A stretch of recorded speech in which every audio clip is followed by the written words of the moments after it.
Hello friend, my name is Aman Kumar Mishra और आज हम यूजीसी नेट 2013 के दिसंबर वाले पेपर के कुछ प्रश्न देखेंगे। इतिहास है यह, ठीक है। प्रीवियस ईयर है तो आपको फ़ायदा ही करेगा, ठीक है। लिखा हुआ है, सर्वाधिक हड़प्पीय पुरास्थल किस नदी के किनारे पाए गए हैं? ऑप्शन सी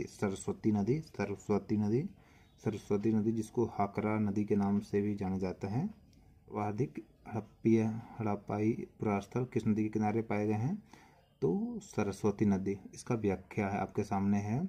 सर्वाधिक हड़प्पीय पुरास्थल सरस्वती नदी के किनारे पाए गए हैं। भारत में विदित है कि हड़प्पा सभ्यता को मानव सभ्यता के विकास का प्रथम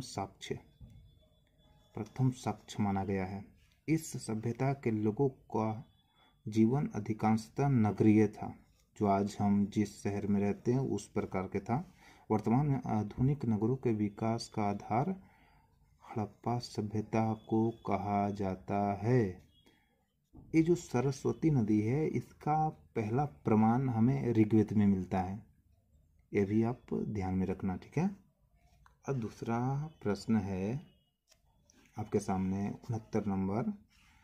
हड़प्पा सभ्यता की वह कौन सी विशेषताएं थी जो समकालीन अन्य सभ्यताओं में ज्ञात नहीं है? सूती कपड़ा। यहाँ पर देखो, सूती जो कपड़ा है, या कहें कि आज हम जो सूती कपड़ा तरह तरह के कॉटन कपड़े पहनते हैं, उसका ओरिजिन कालीबंगा है, ठीक है। देखो, सूती कपड़ा का सर्वप्रथम साक्ष्य कहाँ मिला था? कालीबंगा में मिला था, यानी भारत ही इसका का इन्वेंटर डिस्कवर जो कहें वो भारत ही था। उसकी सभ्यता सिंधु घाटी सभ्यता था।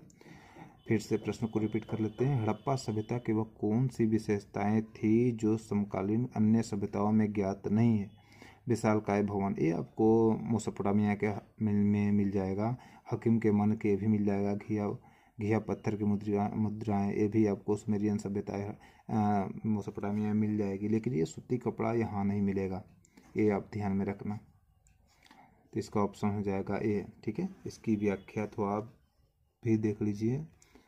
हड़प्पा सभ्यता की सबसे प्रमुख विशेषताएं सूती कपड़ा के उत्पादन की थी, क्योंकि हड़प्पा वासियों ने सर्वप्रथम कपास का उत्पादन किया, जो समकालीन अन्य सभ्यताओं में ज्ञात नहीं है। बाद में अन्य सभ्यताओं के लोगों को कपास की जानकारी हुई। ज्ञातव्य है कि कालीबंगा से मिट्टी के बर्तनों के एक टुकड़े पर सूती वस्त्र की छाप मिली, ठीक है। तो कालीबंगा से हमें सूती कपड़े की प्रथम साक्ष्य मिला था, ठीक है। तीसरे प्रश्न की ओर हम जाते हैं, जो कि 17 नंबर 70वां प्रश्न है। निम्नलिखित ग्रीको रोमन लेखकों की सही कालानुक्रम सबसे पहले कौन आया था, ठीक है। इसका ऑप्शन में हम जाते हैं तो A B C D, Ctesias, Pliny, Strabo, Ptolemy, ठीक है। ये चारों का प्रश्न कुछ ऑप्शन दिया हो, इन चारों को ऑप्शन में दिए हुए है। अब यहाँ पे हम सीधे उत्तर में आते हैं, तो इसका उत्तर है बी। पहले कौन आया था? टेसियस। फिर कौन आया? स्ट्रैबो। फिर कौन आया? B, Pliny. फिर उसके बाद डी, ग्रीक। इसका व्याख्या हम थोड़ा देख लेते हैं। ग्रीक रोमन लेखकों का सही कालानुक्रम इस प्रकार है। टेसियस सबसे पहले, यह ईरान का राजवैद्य था। टेसियस कौन था? ईरान का राजवैद्य था।